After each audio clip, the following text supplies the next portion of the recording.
In this video, we'll be breaking down all the stats related to the Kitchener-Waterloo real estate market, providing our expert commentary on why we think what's happening is happening, as well as forecasts for where we think the market is headed in the future. Let's dive into those September numbers now.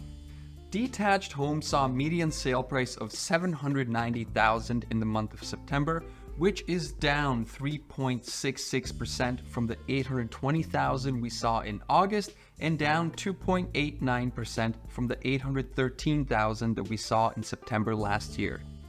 Semi-detached homes had a median sale price of $636,000, which is down 3.6% from last month's $660,000 and down 3.2% from last September's $657,000. Freehold towns saw a median sale price of $705,000, which is down 0.42% from last month's $708,000 and down 5.3% from last year's $745,000. Condo townhomes saw a median sale price of $515,000, which is down 5.55% from last month's $545,000 and down 6.36% from last September's $550,000. And finally, apartment condos saw a median sale price of $429,000, which is up 4% from last month's $412,000 and down 6.75% from last year's $460,000. If you're new to this channel, my name is George. This is Vince. We are local real estate agents here in the Waterloo region, and if you'd like to connect with us, you can send us a text at the number on the screen with any questions that you have, or set up a one-on-one free appointment to talk about your plans at the link in the description.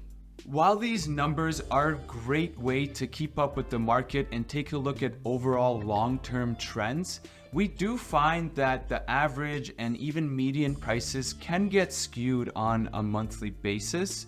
So that's why we actually take a look at something called the Home Price Index. That's right, the Home Price Index is actually what's used by the Bank of Canada when they're looking at trends in the real estate market. And what it does is it takes a look at a standard home and what it would have sold in each month. So you're doing an apples to apples comparison. Instead of, 1 month you have nice homes that sold, the other month you have homes that weren't as nice, and then it looks like prices went down even though they didn't. So let's take a look at the HPI numbers to give us a concrete idea of what's happening with prices. The HPI defines a single family home as a 3-bed, 2.5 bath, 1,425 square foot detached house that has a single car garage and is between 31 and 50 years old. In the month of September, this type of house sold for $844,400, which is up 0.6% from last month, where the same house would have sold for $839,300, and it is up 0.3% from a year ago, where that same house would have sold for $842,000. Moving on to townhouses, which are defined by the HPI as having 3 bedrooms, 1.5 bathroom, 1,200 square feet, 31 to 50 years old, and having a single car garage.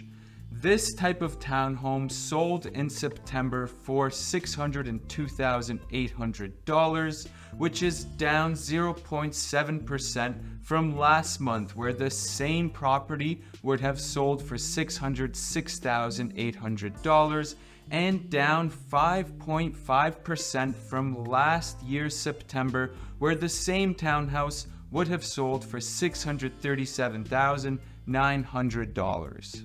The HPI defines an apartment condo as one that's having 2 bedrooms, 1 bathroom, 900 square feet, 0 to 5 years in age, and a single underground garage parking spot.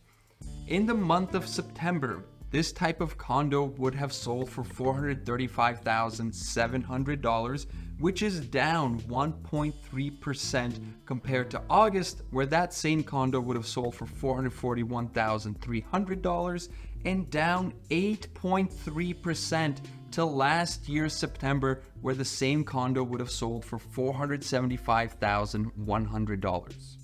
So that's the stats for September, but what does that all mean when we put it together? Well, it's actually surprising what we're seeing. Given the consecutive interest rate cuts, we would have expected more sales activity, but the number of sales is actually down month over month. And we would have expected most of the prices to increase, but we're not seeing that across all property types. And in fact, we're seeing some contradicting information with median prices going down, but HPI going up for freehold homes. And then you look at condos where the median price went up, but the HPI went down.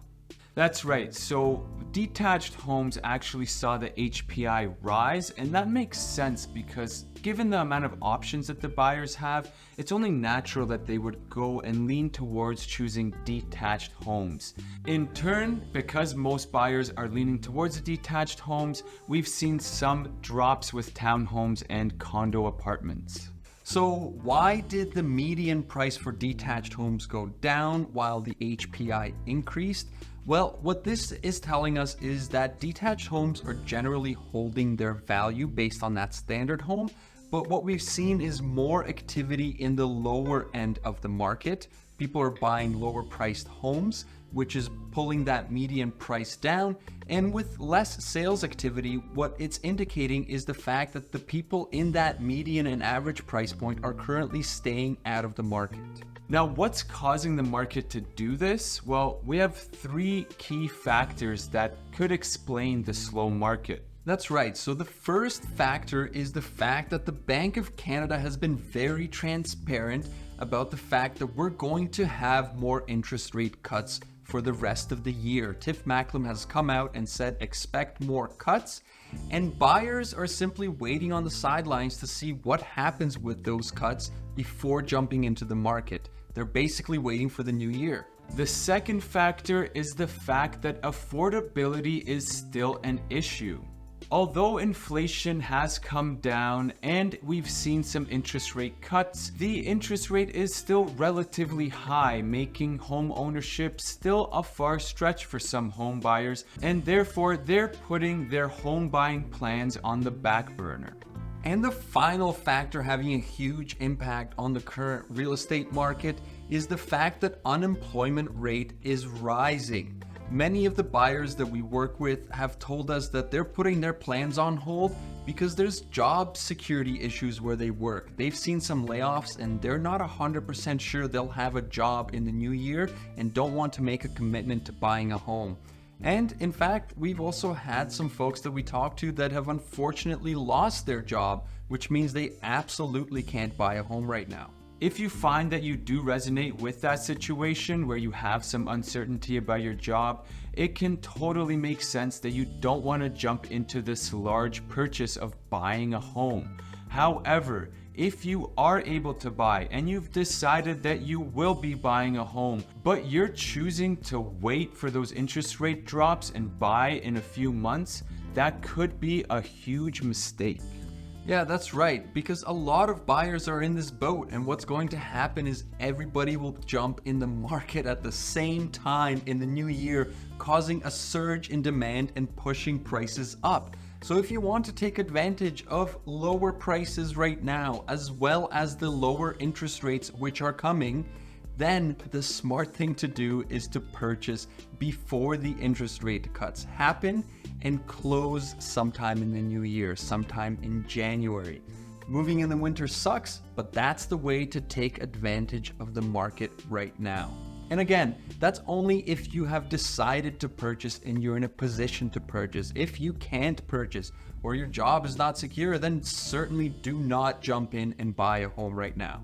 Another factor that could push prices up in that new year, but you can take advantage of today, is the new mortgage rules that Canada recently announced. These will be coming into effect on December 15th of this year, and some of the key highlights include the ability to have lower down payments for homes priced over $1 million, the ability to push your amortization period up to 30 years, even if you do a down payment less than 20%. And also, if you're looking to renew your mortgage, then you won't have to do a stress test if you're looking to get a mortgage from a new lender. For a more detailed breakdown of all of these rules and what they're going to mean for the market, check out our detailed breakdown right here. As promised, what does the Kitchener-Waterloo real estate market look like in the future? Well, for the rest of the year, we expect the market to remain fairly sluggish as we battle all of these different factors. As we roll into the new year and all of these different factors that push prices up start to come into effect and buyers start to re-enter the market, we'll see a surge in demand and an increase in prices that's been expected for a while. For future market breakdowns, make sure you subscribe to our channel, and if you found this helpful, give it a thumbs up.